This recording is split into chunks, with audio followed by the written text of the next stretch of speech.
we have the last panel discussion of the day. Sadly, all good things come to an end, but we still have the panel discussion and one more keynote speech.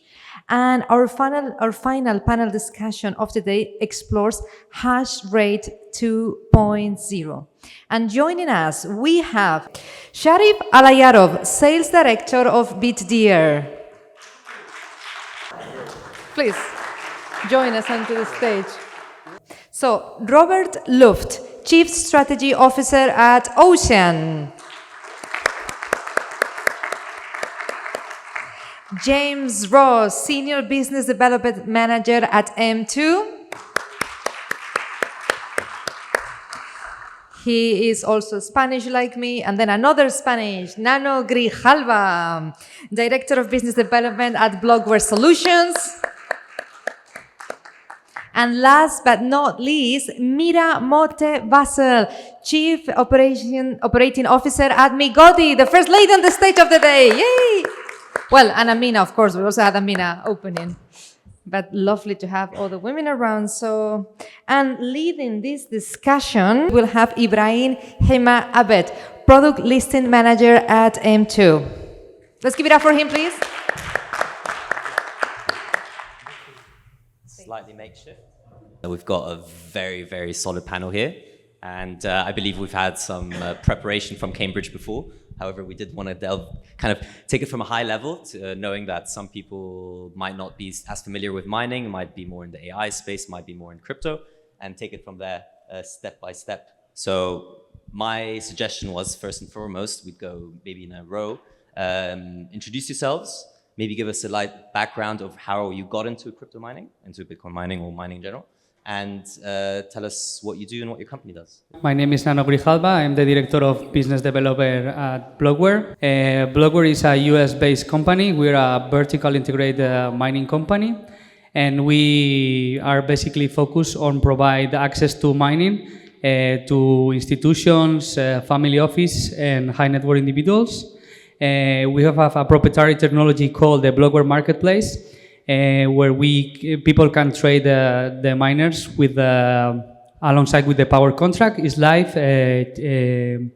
native on Bitcoin.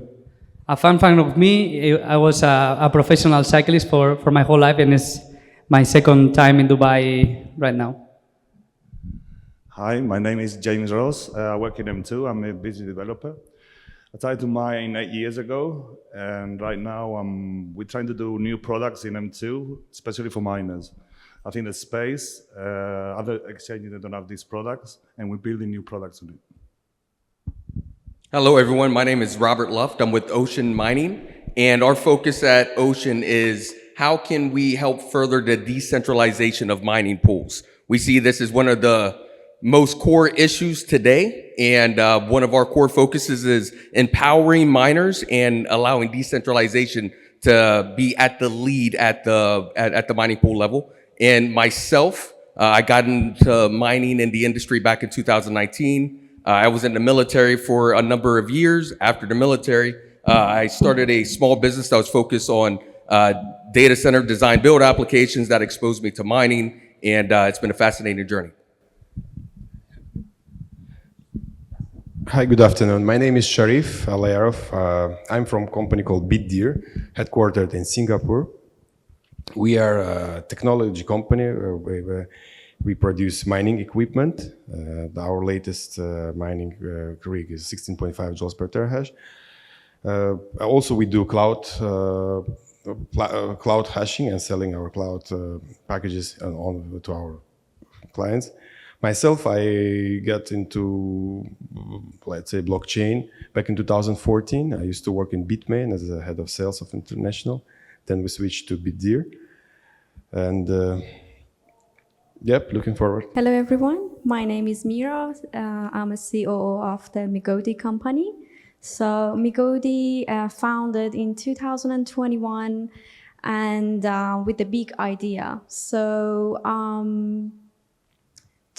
the idea is to completely change how we think about Bitcoin mining.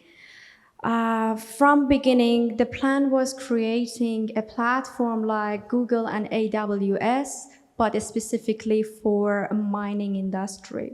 So this is a place people can go, they can build their business model and have access to all of the mining solutions. So what makes MIGODI unique is this is all cloud-based solution. So you don't have to have a expensive equipment or being worried about running a mining facility. So we just remove all of those barriers, and people can come easily buy and sell their hash rate. This is super easy, efficient, and just open up the mining industry, mining world to the people who couldn't contribute before. So we are so excited to just serving the UAE region from last couple of months. So we designed the products for individual and businesses for this region. I believe some people might call it the AWS of Bitcoin Very mining, soon. if I'm not mistaken. Thank you so much for the introductions, guys. Before we get into the more specific questions, I just wanted to make sure that we go through a few definitions, and I'd like for you guys to help us out with that. I was want to take the public through hash rate, terahash, block rewards, and mining pools, just to kind of set the discussion up, and then we'll go from there. Anyone want to lead the charge? Give you the hash rate? Yeah. Yeah, so everybody wants to buy a Bitcoin. So we need to get a Bitcoin from where? So the hash rate is a way to get a Bitcoin at the end of the day. So a miner needs to connect his hash rate to be able to get the Bitcoin that everybody we want to buy and invest in Bitcoin. So basically that's hash rate. A block reward is the Bitcoin network produces a new block every 10 minutes, and a miner is allocating their hash rate specifically to get a portion of this block through a pool. And so that's how the miner is compensated from their mining efforts, is from the block reward that's produced every 10 minutes. Sharif, may I prompt you for mining pools?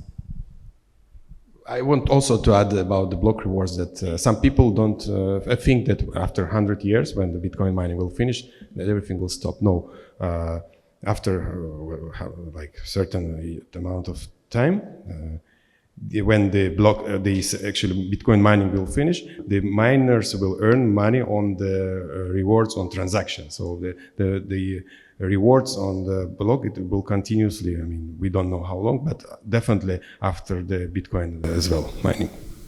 Perfect. I mean, we'll definitely get into that a little bit more later. I wanted to start off by speaking a touch about how the crypto mining industry has been shifting over time. Profitability definitely gets triggered or changed based on market conditions, and we hear from our MIGODI and from others that the hash rate / rewards that you get are quite dynamic.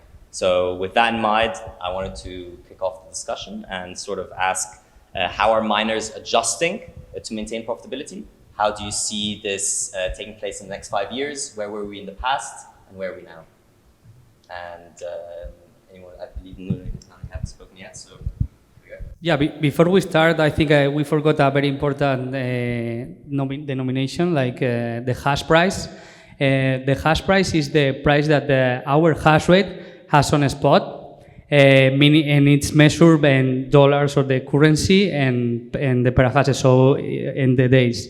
So, for example, if you have 1 petahash of hash rate and the current spot price is like $60 per petahash, it means that every day you are going to make $60 for every petahash you got.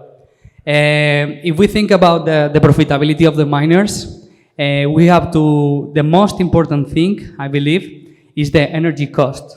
So miners are always seeking for low energy and reliable sources.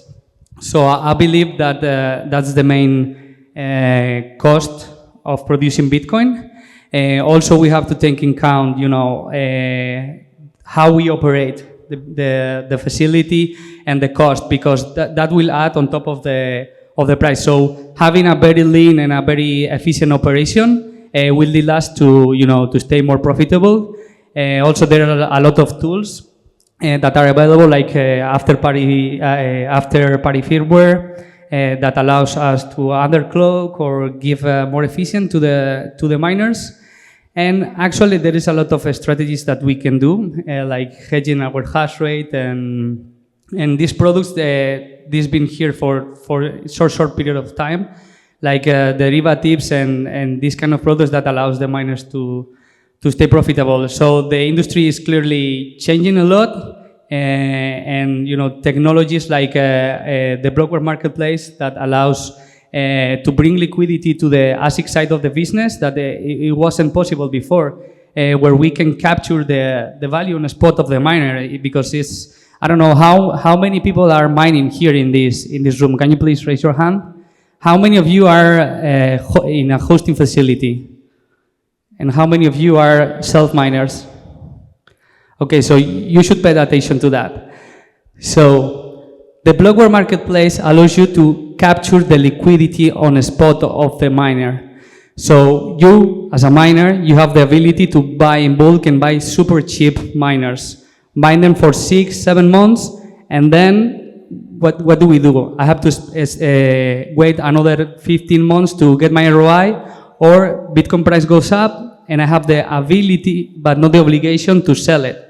So with that, we can capture the value on a spot, and it's everything on chain with Bitcoin. So that is one of the most interesting things to do in the current market, and it's a play that is gaining traction into the miners. So I would say we are early still, but this is the way to go right now. Has anyone else seen sort of similar experiences, or any other opinions to share? Yes, on one side we've got the hosting, the miners, but then we've got the hash rate. So we've got pools here like Ocean, we've got MIGODI, other pools. So a miner at the end of the day needs to see how they can get more profit about that hash rate. It's not only about the electricity, it's what we do with the hash rate afterwards. So there's lots of new products coming out, and we will be building in Bitcoin hash rate that we can use to make a miner earn more with that hash rate. I think that's the other side, the important other side. At Ocean, we think the most important things miners need to do in terms of profitability is have transparency in what their hash rate is actually contributing towards.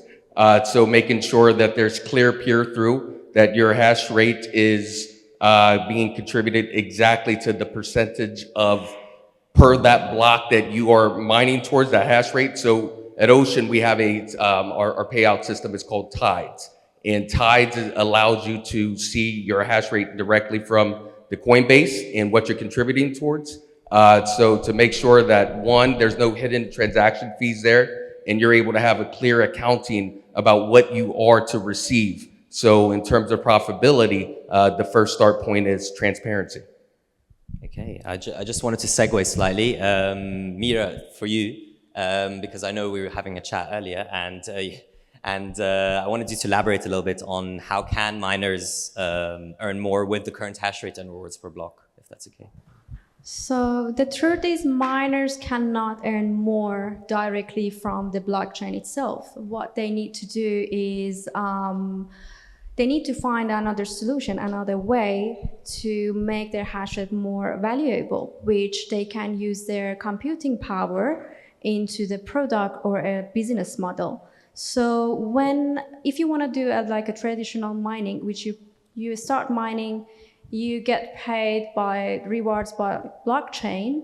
So you cannot earn more. But if you want to make more profit out of this, you need to just make your hash rate more valuable by investing that in the new product or a business model.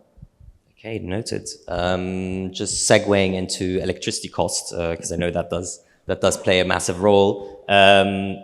How are miners specifically actually reducing the expenses of electricity? Is it more of a geopolitical sort of geographical move? Are you just meant to set up in Ethiopia and make use of sort of whether it's subsidized electricity or support from the government, or are we looking at sort of more innovations in that space? The electricity becomes more and more complicated question, because not everyone has access to electricity now. You see the governments getting into the mining like we see in this country. And I'm sure in future the neighboring country, neighboring in UAE, the governments will enter into the mining as well. And me being in UAE for the last 2 years, I don't see that it's very easy to get access to electricity. Same will be in US, same will be in other countries. The government takes more and more role. Same what happened in Russia this year, that the government takes more, becoming more active in the mining. Before they did not pay attention. So my idea is that it's not easy to get into as a private companies. Yep, that's the main question. You can take us. Maybe you can add. At the end of the day, miners are looking for cheap electricity, but they want to have an uptime, they want to have security of the government. And that's why I think now in UAE we're finding loads of new farms coming up, like crypto miners that go here farm too. There's people coming here to UAE because it's a safe country. So it's not only about the electricity. Are there other countries sort of competing with the UAE at the moment? Sort of what are the front runners? Because we hear a lot about Kazakhstan, we hear a lot about Russia, we hear the US might be engaging the UAE. Are there any other countries we should be looking out for?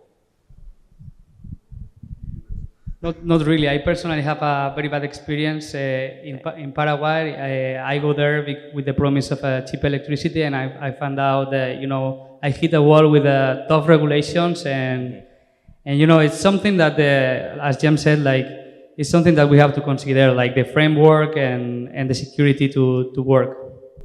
I just want to add one more thing. As a Bitdeer, we have a government agreement with the country called Bhutan. Bhutan is the Asian country in the mountains, right? And they don't have much economy in that country and fully relied on rupee in India. That was their economy. And where the king of Bhutan, I met him personally, His Highness, he's, our age and quite smart and into mining for the last maybe 7 years. And he made agreement with Bitdeer that we have exclusivity to mine in their countries. They put their sovereign fund into our mining fund, and we are helping them to develop their hydro dams to increase the efficiency of the platform. So there is some such examples where the company, private company, we are public listed company, can do the agreement with the government of the country. I think one thing that's fascinating about what's happening in America right now is America has been a place for mining for quite some time. However, with the incoming administration, I think we're going to see some very different regulation and policies that's going to come out. That's going to be incredibly supportive of the industry. Also, with the incoming administration having a huge focus on energy production, that I think we're going to see mining increase in America, and there's going to be more opportunity there as well. Do you by any chance have any idea of what that sort of looks like from a concrete angle in the US? I think, what are you looking out for? Yeah, I think some of the best indicators about current policy being proposed right now. So I think one thing that's incredibly fascinating is Senator Lumens out of Wyoming introduced America buying Bitcoin as a strategic reserve, 1 million Bitcoins over the next 5 years. I think so when that type of legislation is going to be put on the House floor, and we see more things like that, I think that's just going to provide more of an incentive to think about America as a place to build out mining operation. Okay, noted. Thank you very much, everyone. The matter of transaction fees, you mentioned this earlier. I wanted to bring it up again. Block rewards have periodically, we know this. We've seen at least in my career, I've seen 2 halvings, but I'm sure some people have been around for one more. I wanted to ask, with block rewards having periodically, are transaction fees going to play a bigger role in the near future? How do you see the longevity of the business sort of playing out? Yeah, so think ahead for a moment. What happened with the last Bitcoin was mined? Bitcoin miners, they are going to rely entirely on the transaction fees. So that's the importance of the transaction fees. And currently, I think transaction fees they are also composed the part of the block subsidy. It's like the subsidy itself from the block and the transaction fees. And as see this Bitcoin increase in value, they are going to support the miners' work basically. Yeah, right now I think we're heading to 1,000 exahashes, I think, worldwide. So there's more competition between miners. So the transaction fee goes lower, there's more miners, more difficult to mine. So the pools are going to be less pools in the world at the end. And we need to find other things that we can, with the pools obviously, we need always a pool, but we need to find other products that can, because the hash rate, we can't keep it. We can't keep it in a battery and keep it for next year when Bitcoin price is higher. So we need, once you mine, you need to sell that hash rate. So we need to have something, other products online that we can use for miners. Before we get into sort of mining lending and sort of more innovative products, I wanted to ask actually, how do mining pools impact individual miner earnings in this current hash rate environment?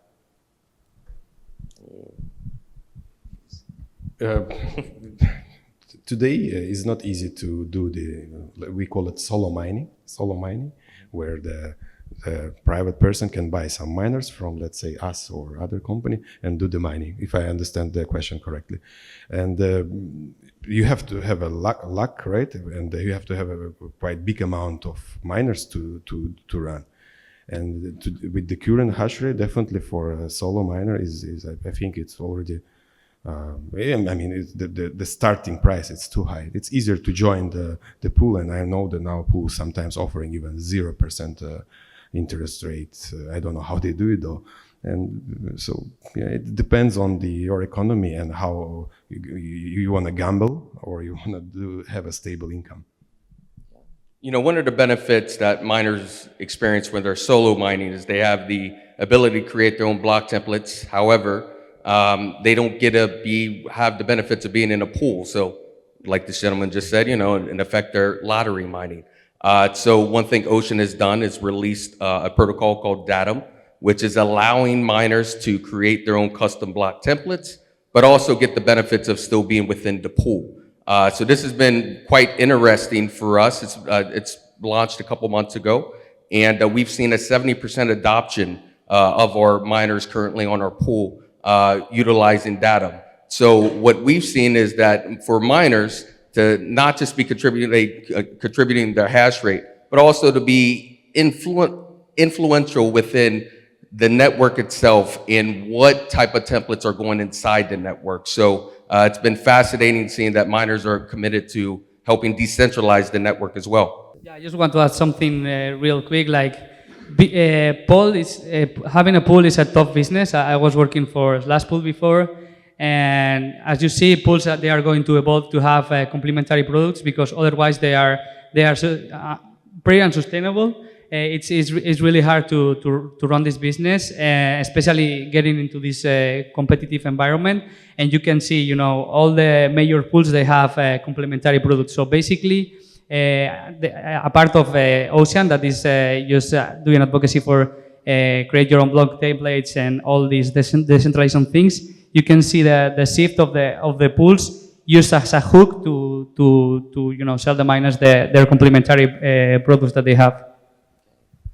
Mira, from your perspective in MIGODI, how does your So this is a great time. I just introduced one of our products, which is the solo mining packages we have in MIGODI. So this is a super easy, just people can do the solo mining. I know it's like a lotto, as Robert mentioned, it's like a lotto mining. But if you want to calculate, there is the chance of winning that block by yourself, it's much, much more than lottery winning the money. So I think solo mining is a very, very great the package to get into the mining. It's essentially enabling individuals as well to kind of partake. True, yes. Because just the entry fee has become so high. Fair enough. Do we want to test and touch up on mining lending and sort of Yeah, so we're building right now a new product. It will be in a few weeks online. So we're all facing problems with miners, and we want to buy more miners. We want to be a bigger business, but we go to a bank. The bank won't give us a loan. No one will give you a loan, or you need to spend your Bitcoins what you're earning. So we came up with an idea. We're already working on it. So you can lend against your hash rate and your collateral Bitcoin. So basically, you can pay the loan back by hash rate. So you can locate whatever hash rate you have in your mining farm, and then pay the loan back. So it can be from $100,000 You deposit collateral Bitcoin, you connect your hash rate, and you can get a loan. So I think it's an easy way for miners to expand the mining facilities, and it's a unique program. No one in the world has this program. How can we join? You can join the waiting list. Well, now we've touched up a bit about sort of product and so on. I wanted to touch up on the regulatory environment, if that's okay. Are you being impacted by regulatory pressure? Are you finding it a little bit easier in some places or others? Is the UAE quite friendly in this regard? That's sort of the question I had. Anyone who works in the UAE mostly, maybe MIGODI's experience recently would be interesting to hear as well. Not really. Okay. Yeah, there's more and more, like Finnish group, we got a big mining farm in Abu Dhabi. There's more and more smaller miners. There's big may come in, other companies come in. I think they're quite open. You have to apply for different licenses. The good thing that UAE gives you is security. So maybe it's not the price of electricity itself, but the security, and we're in the center of the world really. So you can mine any miners here. Tax reason is very good. So I think it's a good place to mine too. If I may expand on that, Sharif, you've spoken about Bhutan earlier. Are there other sort of developing countries that are entering the space that we should further look out for? Or new regions? As Bhutan, I don't see anything now upcoming. We all know that Ethiopia, right, the African country is moving very fast. And we're really looking forward to, as I mentioned in the past, that our neighboring country to UAE will go into the mining because they are all oil and gas countries, right? And we know that the flare gas now becoming a hot topic to use to produce the electricity, where you can have this gas generator and have producing electricity even far inside the desert, and you don't need the water now because it's hydro cooled or immersion cooled, and it can go up to 60 degrees or 55 degrees hot in summer, and it can work with an immersion cooling system, and we see this region in future, maybe upcoming, maybe this bull run may attract the government of the ruling families, neighboring countries. You've mentioned a very interesting concept, flare gas farming or mining. Are there truly sustainable solutions out there that we can scale in the future? Because of course, just the general public tends to complain or has a sort of issue of how much electricity are we using, how much money are we using, how much technically are we polluting? And we've had many discussions with people on LinkedIn over the last months regarding this point. So whether it is the greenhouses sort of being heated in Holland with current mining rigs or flare gas, are these solutions truly going to sustain? Are they going to live through into the future? Yeah. So they currently in the US there is a lot of wells. Small wells, let's say in Texas, where people, they get a penalty for burn the gas. So that makes the gas a liability. So the marvelous thing of Bitcoin, we can bring the demand to the generation side. So instead of flare that gas, we can transform it into energy and mine Bitcoin on a spot. And there is a bunch of gas in many places that they have no pipes to transmission or it's too hard to extract. And actually, people who transform the gas into electricity, they earn carbon credits. So yeah, there is solutions actually that and as these solutions are portable, you can mine in this well, extract all the gas, go to another well, and so on and so forth. So yeah, it's fantastic. Bitcoin actually acts like an sponge and makes all the renewable projects way more viable. I don't know if you are aware, but for example, in the wheat farms, 30% of all the production is waste because it's so expensive to store it, and sometimes you could have your peak of production when there is no demand, and you have the infrastructure ready for the peaks of demand. So it's how the demand works. But you have a wind farm that is producing at that time. So what do? You bring the demand to the generation side, and you go and sell 100% of your production all the time. It's like, I go to an airline and I'll say, I'm gonna buy 100% of your tickets, like everything, always, every day. But if some passenger comes, I let them in because the demand is flexible also because we can turn down at any given moment. So yeah, it's marvelous technology that allow us to make every renewable energy project more economical, viable. Has the industry been open to it? Actually, there is a lot of companies that are already mining into it. There is one called Soluna that they just bought like wind farms in the US, and they reduce the waste of energy of the wind farms completely. And Marathon just acquired another wind farm because the marginal cost of producing this energy is zero. So that's what they are giving the retirement to the less efficient miners. Then we got the retail part, like in Europe. Here we don't need heat, but there's loads of demand on ASICs that can heat like hotels, houses. So that's another place that we can, there's a huge demand right now in Europe for heating devices. Do you mind actually expanding on ASIC mining rigs? If possible? Sorry? The innovation of bringing ASICs into the space. Yeah, well, we use heating with the ASIC has, so we can use it for home housing, hotels, event places. So instead of throwing the energy out, we can use it for mining. And then, like in UK, 2 weeks ago, we had a big storm, and they put all the wind farms off. Well, if we had miners there, we can use that wind farms because it was waste, all that electricity for a week. Imagine all the wind farms we have in UK. This reminds me, I don't know if anyone has seen this scene of Futurama, where they ended up, in the future, there was a lot of alive robots, and they would behead them and use their heads and the energy produced to mine. So kind of, is there a dystopian aspect to it that if I may touch upon it, are we all just going to centralize and start focusing on energy waste on sort of mining? Is this a future we are looking forward to? The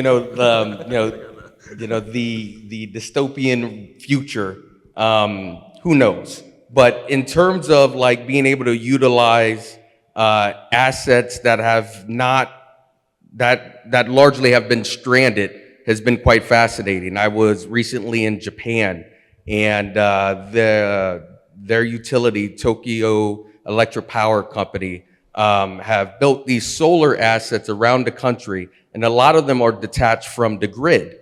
And so here these assets have been loss leaders for them. And it's a subsidiary company that they spawned a couple years ago that is now attaching Bitcoin miners to these stranded solar assets. So for them, that dystopian future was today. So now being able to create these assets as profit and revenue generators has been largely only because of Bitcoin. So Bitcoin has steered away some of that dystopian future reality for them and has created some opportunity. That's slightly relieving to hear. Thank you very much. I want to use just the last few minutes, considering we have a fair amount of miners here, to open up the panel for questions. So anyone have something?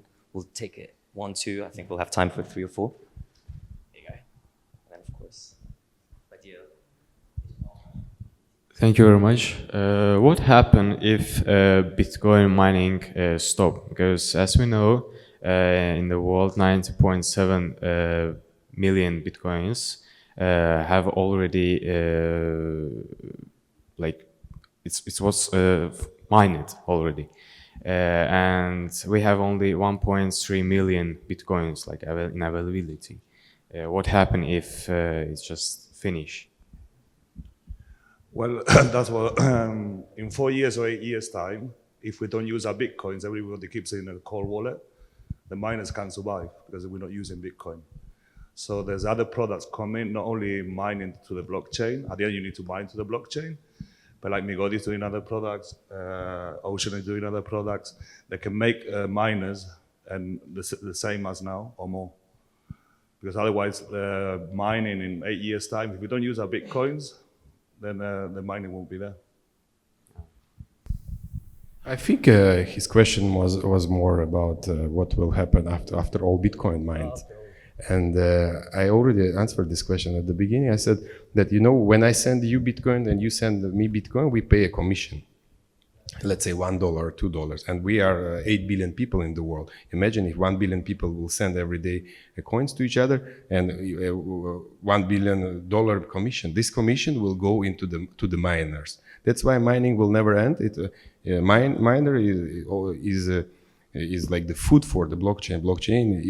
The miners deliver the life to the blockchain. That's why it's so interrelated and it won't stop. Now this money earns SWIFT and Visa. Tomorrow, in future, the blockchain will, our commission will feed the miners. I have a question for Robert. So how much demand see you from miners to build their own block templates? Yeah, so that's been fascinating. We launched Datum in October, and we've seen a 70% adoption rate from existing miners utilizing that product. And it's definitely opened up a lot of other conversations for others wanting to explore the pool. So that's been quite fascinating, using that kind of as an experiment on how do miners see their own desire to create their own custom block templates and influence what type of transactions go into the network. So it's been fascinating, and we assume and expect that to grow. Guys, unfortunately, we've been cut short. I know there's 3-4 more questions, but you'll manage to speak to the panel just after the closing remarks. So thank you very much, everybody, for listening and your attention, and hopefully you've learned something new. Cheers. Thank you so much, everybody.